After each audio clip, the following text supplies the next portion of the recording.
Hello అండి. అందరూ ఎలా ఉన్నారు? మేమైతే బాగున్నాం. మీరు బాగుండాలని మనస్ఫూర్తిగా కోరుకుంటున్నాను.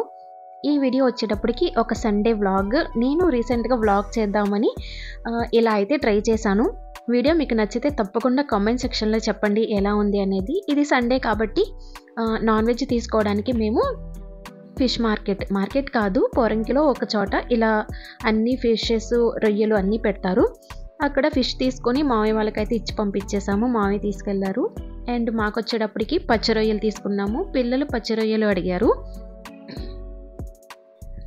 ఈయన నాన్ వెజ్ తినకూడదు కాబట్టి, అంటే చికెను, రొయ్యలు ఇలాంటివి తినకూడదు అన్నారు కాబట్టి ఆయనకి మటన్ కర్రీ చేస్తున్నాను. ఇలా రొయ్యలు తీసుకుని ఇంటికి వచ్చేసాను. మార్నింగ్ వెళ్ళేటప్పుడే నేను ఇంట్లో ఇడ్లీ వేసేసి వెళ్ళానన్నమాట.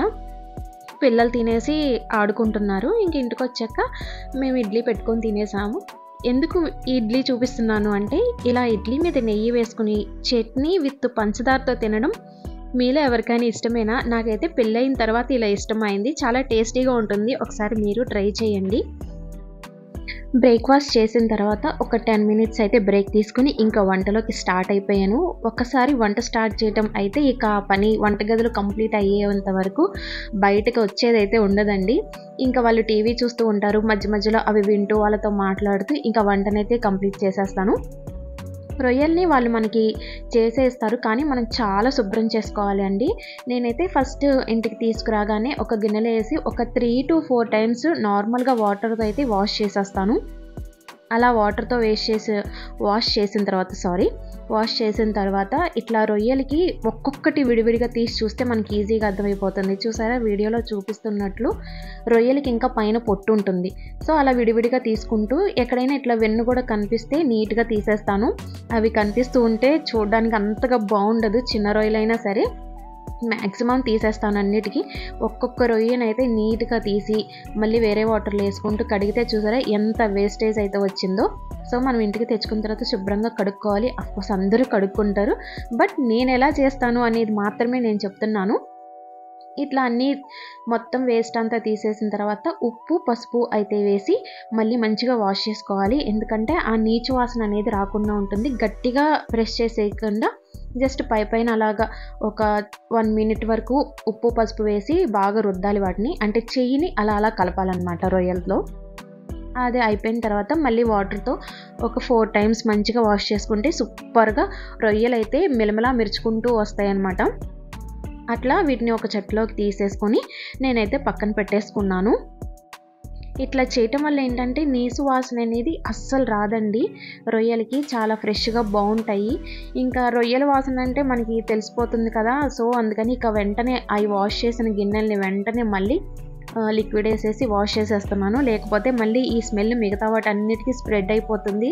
కిచెనే కాదు, ఇల్లు కూడా రొయ్యల వాసన వచ్చేస్తుంది. అంటే రొయ్యల వాసన కూర ఒక రకమైన స్మెల్ వస్తుంది కదా, కానీ పచ్చి రొయ్యల వాసన ఇంకో రకంగా ఉంటుంది. అందులో ఇవి ఐస్లో పెట్టినవి కాబట్టి ఇంకా వాసన వస్తాయి. సో అలా వాటిని వాష్ చేసి పక్కన పెట్టేసి స్టవ్ వెలిగిచ్చేస్తున్నాను. చూసారా, నేను మర్చిపోయాను. ఇక్కడ నేను గ్యాస్ బండ ఆఫ్ చేశాను.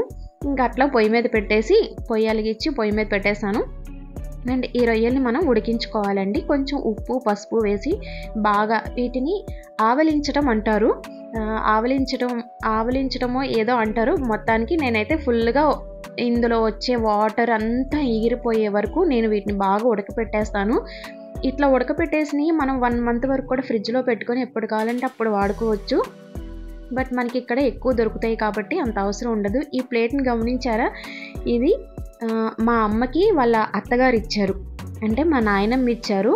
అప్పటి నుంచి అలా మెయింటైన్ చేస్తున్నాం. నెమలి ఉన్నాయి, ఇలాంటివి పాతకాలం వాళ్ళకి ఎక్కువ ఉండేవి కదండి. నేను అలా కొన్నిటిని దాచుకున్నాను, మా నాయనమ్మవి, అమ్మమ్మవి. అందుకే చూపిస్తున్నాను. అండ్ అలా రొయ్యలు ఉడుకుతున్నప్పుడు ఇంకా మటన్ కూడా నేను శుభ్రం చేసేసుకున్నానండి. శుభ్రం చేసుకొని దీనిలో కొంచెం అల్లం వెల్లుల్లి పేస్టు, ఉప్పు, కారం, పసుపు, అలాగే కొంచెం ధనియాల పౌడరు. అండ్ మటన్లో ఎప్పుడైనా దాల్చిన చెక్కని 1 అంగుళం, అంటే మనం తీసుకున్న క్వాంటిటీని బట్టి కొంచెం దాల్చిన చెక్క వేసుకుంటే మటన్కి మంచి ఫ్లేవర్ వస్తుంది. ఒకసారి మీరు ట్రై చేయండి. అలాగే కొంచెం పుదీనా, కొత్తిమీర వేసుకొని ఆయిల్ కూడా వేసాను. ఇలా తిప్పుతూ ఉంటే ముక్క ఎగిరి కింద పడిపోయింది. మళ్ళీ దాన్ని తీసి వాష్ చేసుకుని ఎప్పుడైతే లేట్ అవుతుంది అనుకుంటే అప్పుడే ఇంకా లేట్ అయ్యే పనులు జరుగుతూ ఉంటాయి. ఇంకా వీటన్నిటి ఆయిల్ కూడా వేసాను. వీటన్నిటిని ఒకసారి కలిపేసి మళ్ళీ ఒకసారి వాటర్ పోసుకొని ఉప్పు కారం అన్నీ చెక్ చేసి ఇంకా దీన్ని కుక్కర్లో పెట్టేస్తున్నాను. ఎందుకంటే కుక్కర్లో అయితే కొంచెం ఫాస్ట్గా అయిపోతుంది, మటన్ కూడా త్వరగా అంటే మెత్తగా ఉడుకుతుంది కాబట్టి మటన్ని కుక్కర్లో పెట్టేస్తున్నాను. ఇలా ఒక స్టవ్ మీద అన్నము, ఇంకొక స్టవ్ మీద రొయ్యలు ఉడుకుతున్నాయి. నాకు 4 బర్నర్ స్టవ్ అండి. 2 చిన్న స్టవ్లు ఉంటాయి, 2 పెద్ద స్టవ్లు ఉంటాయి. ఫస్ట్ అయితే రొయ్యలు పెద్ద స్టవ్ మీద పెట్టేశాను. మళ్ళీ కుక్కర్ చిన్న స్టవ్ మీద పెడితే అవ్వదు కదండి ఫాస్ట్గా, అందుకని మళ్ళీ ఈ రొయ్యల కుక్కర్ని రొయ్యల్ని వెనక్కి స్టవ్ మీదకి షిఫ్ట్ చేసి ఇక్కడ కుక్కర్ పెట్టాను. ఇక్కడ నేను నవ్వుతున్నాను, ప్లస్ మీకు కుక్కర్ మూత చూపిస్తున్నాను, మటన్ ఉడకలేదు. ఎందుకు మీకు ఏమైనా అర్థమైందా? నేను మటన్ కర్రీలో ఉల్లిపాయలు పచ్చిమిరపకాయలు వేయడం మర్చిపోయాను.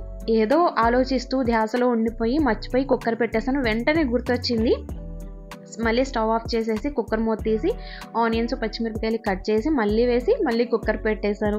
ఏంటోనండి అప్పుడప్పుడు ఇలా జరిగిపోతూ ఉంటుంది. ఈ మధ్యన ఒక 4-5 మంత్స్ నుంచి ఇలా ఏదో ఒకటి డబల్ అనటం, లేదా ఇంగ్లీష్ తెలుగులో ఒకటే వర్డ్ని వాడడం, నేను మా వారు ఇదే పని అయిపోతుంది. పిల్లలు కూడా నవ్వుతున్నారు, ఏంటమ్మా ఇట్లా మాట్లాడుతున్నారు, ఏంటి డాడీ ఇలా మాట్లాడుతున్నారు అని. ఏం చేస్తామండి, టైంను బట్టి ఇంట్లో పరిస్థితులు బట్టి అప్పుడప్పుడు అలా అయిపోతూ ఉంటుంది. మొత్తానికైతే నా వంట ఇలా సాగుతూ ఉంది. ఇంకా ఇలా అన్నీ ఒకటి కుక్కరు, ఒకటి రొయ్యలు, ఇంకొక దాని మీద అన్నం పెట్టేశాను. ఇంకా రొయ్యల కూరలోకి ఆనియన్స్ కావాలి కాబట్టి ఆనియన్స్ అయితే కట్ చేస్తూ ఉన్నాను. ఇవి కట్ చేసుకుంటూనే అక్కడ ఒక పక్క వంట చేస్తూ ఉంటూనే మళ్ళీ ఎక్కడెక్కడ సర్దుకుంటూ పైనవి కిందవి ఎక్కడ ఉండాల్సిన ప్లేస్లో వాటిని సర్దుకుంటూ మిగతా పని అయితే కానిస్తూ ఉన్నాను. మధ్య మధ్యలో వచ్చిన గిన్నెల్ని కడిగేసుకుంటూ పెట్టుకుంటూ ఇంకా ఇంతేనండి. అట్లా అన్నం అయితే అయిపోవచ్చింది. అండ్ కుక్కర్ని కూడా నేను మనం మటన్ తీసుకున్న దాన్ని బట్టి, అంటే బాగా ముద్దది అనుకోండి ఎక్కువ విజిల్స్ రావాలి. అండ్ అఫ్కోర్స్ మన కుక్కర్ విజిల్ని బట్టి కూడా మనం ఎన్ని విజిల్స్ తెచ్చుకుంటే కుక్కరు మనకి రైస్ అయితే అదే కర్రీ ఉడుకుతుందో లేదో అనేది కూడా మనకు ఒక ఐడియా ఉంటుంది. కాబట్టి నా కుక్కర్ అయితే నాకు 6 విజిల్స్కి కర్రీ ఉడికిపోతుందని ఒక అంచనా ఉంది కాబట్టి నేను 6 విజిల్స్ అయితే రానిచ్చాను. అండ్ ఇప్పుడు ఏమైంది అంటే అన్నం మగ్గుతుంది. సో రొయ్యల్ని పెద్ద స్టవ్ మీదకి మార్చేసి రైస్ని చిన్న స్టవ్ మీదకి షిఫ్ట్ చేస్తాను. ఇప్పుడు రొయ్యల్ని హైలో పెట్టేసి ఉడికిచ్చేస్తాను, ఫాస్ట్గా ఉడుకుతాయి అండ్ త్వరగా కూడా వంట అయిపోతుంది అన్న ఆలోచనతో మళ్ళీ షిఫ్టింగ్ అనమాట. ఈ షిఫ్టింగ్లతోనే సగం జీవితం అయిపోయేలాగా ఉందండి. సో ఇంకట్లాగా అవి చేసుకుంటూ ఉండగా మధ్య మధ్యలో పిల్లలతో మాట్లాడుతూ అవి ఇవి క్లీన్ చేసుకుంటూ పని అయితే అట్లా చేస్తూ ఉన్నాను. విజిల్స్ చూసారా, మొత్తానికి ఒక 6 విజిల్స్ అయితే వచ్చినాయి. మటన్ కర్రీ అయితే సూపర్ టేస్టీగా వచ్చింది, చాలా చాలా బాగుంది. అండ్ ఈ మటన్ కర్రీలోకి నేను మా వారు ఈ మధ్యన ఎక్కువ బ్రౌన్ రైసే తీసుకుంటున్నారు. హెల్త్ బాగుంది దగ్గర నుంచి బ్రౌన్ రైస్ అయితే తీసుకుంటున్నారండి. సో సండే కదా బ్రౌన్ రైస్ ఎందుకు అనేసి రాగి ముద్ద చేశాను. నేను కూడా ఈ మధ్యనే అలవాటు చేసుకున్నాను, ఎలా చేయాలనేది కూడా యూట్యూబ్లోనే చూసి నేర్చుకుని ఆయన కోసం రాగి ముద్దనైతే చేస్తున్నాను. మధ్య మధ్యలో అప్పుడప్పుడు కొంచెం బలం కోసం. ఆయన చాలా వీక్ అయిపోయారండి జాండీస్ వచ్చిన తర్వాత. మీరు ఇంతకు ముందు నా వీడియోస్ ఏమైనా చూసారా? మా వారికి జాండీస్ వచ్చినాయని, దానికోసం కొంచెం ఎలా ఆయన దాని నుంచి రికవర్ అయ్యారు అనేది నేను ముందు వీడియోస్లో అయితే చెప్పాను, చూపించాను వీడియోస్లో. ఒకసారి మీరు వెళ్ళి చూడండి, నచ్చితే తప్పకుండా మా ఛానల్కి సబ్స్క్రైబ్ చేసుకోండి. ఇలా కుక్కర్ అయితే ఉడికిపోయిందండి. చూసారా రొయ్యలు ఎంత చక్కగా ఫ్రై అయిపోయినాయో. ఇలా ఫ్రై అయిన రొయ్యల్ని ఒక బాక్స్లో పెట్టేసి మనం 1 మంత్ వరకు ఫ్రిడ్జ్లో పెట్టుకుని వాడుకోవచ్చండి. మనకి ఇక్కడ ఎక్కువ దొరుకుతాయి కాబట్టి నేనైతే స్టోర్ చేయను, ఎప్పుడు తెచ్చినా అప్పుడే వండేస్తాను. అలా ఇంకా వాటిని పక్కన పెట్టేసి స్టవ్ మీద ఒక చట్టు పెట్టి దానిలో కొంచెం 3-4 స్పూన్స్ ఆయిల్ వేసుకున్నాను. ఉల్లిపాయలు పచ్చిమిరపకాయలు కట్ చేసి వేసుకొని అవి మగ్గటానికి కొంచెం ఉప్పు అలాగే పసుపు లైట్గా వేసుకోవాలి. ఉప్పు కూడా తక్కువ వేసుకోవాలి, ఎందుకంటే మనం రొయ్యలు ఉడకపెట్టినప్పుడు ఉప్పు వేసాం కాబట్టి ఉప్పు అనేది చాలా జాగ్రత్తగా చూసుకుంటూ వేసుకోండి. అట్లా అవి మగ్గుతూ ఉండగా ఇంకొక పక్కన నేను ఈ ఉల్లిపాయలు కడిగిన చాపింగ్ బోర్డుని చాకుని మొత్తం కడిగేసి పక్కన పెట్టేసి కొంచెం అల్లం వెల్లుల్లి పేస్ట్ అని అయితే నూరేసాను. ఈ మధ్యన ఎక్కువగా ఇందులో దంచేసి అప్పటికప్పుడు ఫ్రెష్గా వేస్తున్నానండి, కూరలకి మంచి ఫ్లేవర్ అయితే వస్తుంది. ఇంతకు ముందైతే స్టోర్ చేసి ఉంచుకునేదాన్ని, వాడుకునేదాన్ని. ఇప్పుడు ఇందులోనే నూరేసి వేసేస్తున్నాను. చూసారా మటన్ కర్రీతో ఇల్లంతా గుమగుమలాడిపోయిందండి, చాలా బాగా వచ్చింది ఆ రోజు. కాకపోతే కొంచెం వాటరీగా ఉందనేసి నేను మళ్ళీ ఒక గిన్నెలోకి షిఫ్ట్ చేసి కొంచెం ఆ వాటర్ అంతా ఎగిరిపోయే వరకు ఉడకపెట్టుకుంటున్నాను. ఈలోపు ఈ రొయ్యలను కూడా ఒక పక్కన చూసుకుంటూ, రొయ్యలు కాదు ఉల్లిపాయలు ఏగుతున్నాయి. ఇవి బాగా ఎంత అంటే బ్రౌన్ కలర్ ఎంత వస్తే రొయ్యల కూర అంత టేస్టీగా ఉంటుందండి. చాలా చాలా బాగుంటుంది. ఈ విధంగా మీరు ఒకసారి ట్రై చేయండి రొయ్యల కూరని. ఉల్లిపాయలు చూసారా మంచి బ్రౌన్ కలర్ వచ్చినాయి కదా. ఇప్పుడు ఇందులో రుచికి సరిపోయినంత అల్లం వెల్లుల్లి పేస్ట్ వేసి అది పచ్చివాసన పోయే వరకు వేయించుకోండి. తరువాత ధనియాల పొడి, అలాగే కారము, కొంచెం ఇంట్లో తయారు చేసుకున్న గరం మసాలా వేసాను. అలాగే కొత్తిమీర, తరిగిన కొత్తిమీర కొంచెం వేసుకుని ఇవన్నీ బాగా ఫ్రై చేయండి. అంటే పచ్చివాసన మనకి ఎక్కడ రాదు. ఇవి వేయించుతుంటే ఒక రకమైన మంచి స్మెల్ వస్తుందండి. అలా స్మెల్ వచ్చేంత వరకు ఒక 1 మినిట్ నుంచి 1.5 మినిట్ వరకు ఫ్రై చేసుకోండి. చేసుకున్న తర్వాత ఉడకపెట్టుకున్న ఈ రొయ్యలు తీసుకొచ్చి ఈ మసాలాలో వేసేసి ఒక 2 నిమిషాలు మీ సిమ్లో పెట్టేసి మగ్గనివ్వండి. ఈ మసాలా అంతా రొయ్యలకు పట్టి ఉంటుంది.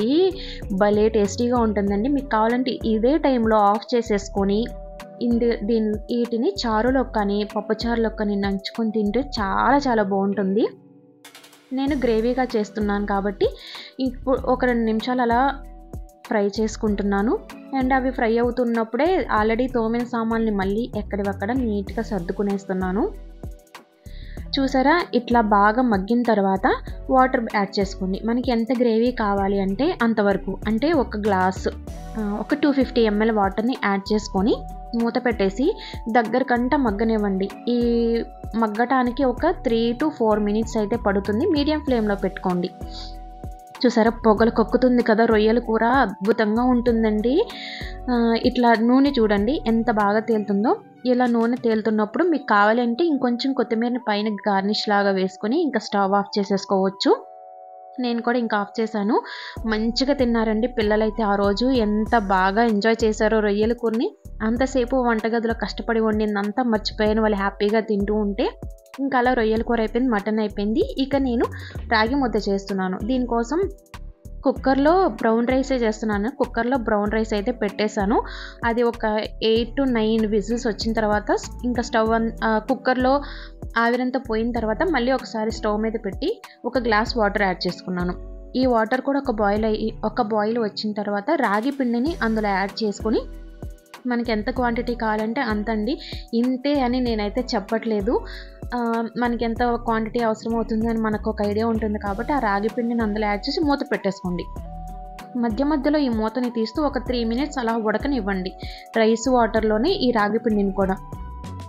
ఎందుకంటే బాగా ఉడుకుతుంది. ఇది ఉడికింది అని మనకు అర్థమైన తర్వాత స్టవ్ ఆఫ్ చేసేసి ఇంకా దీన్ని కింద పెట్టుకొని బాగా ఎంత వీలైతే అంత మెదుపుకోవాలండి.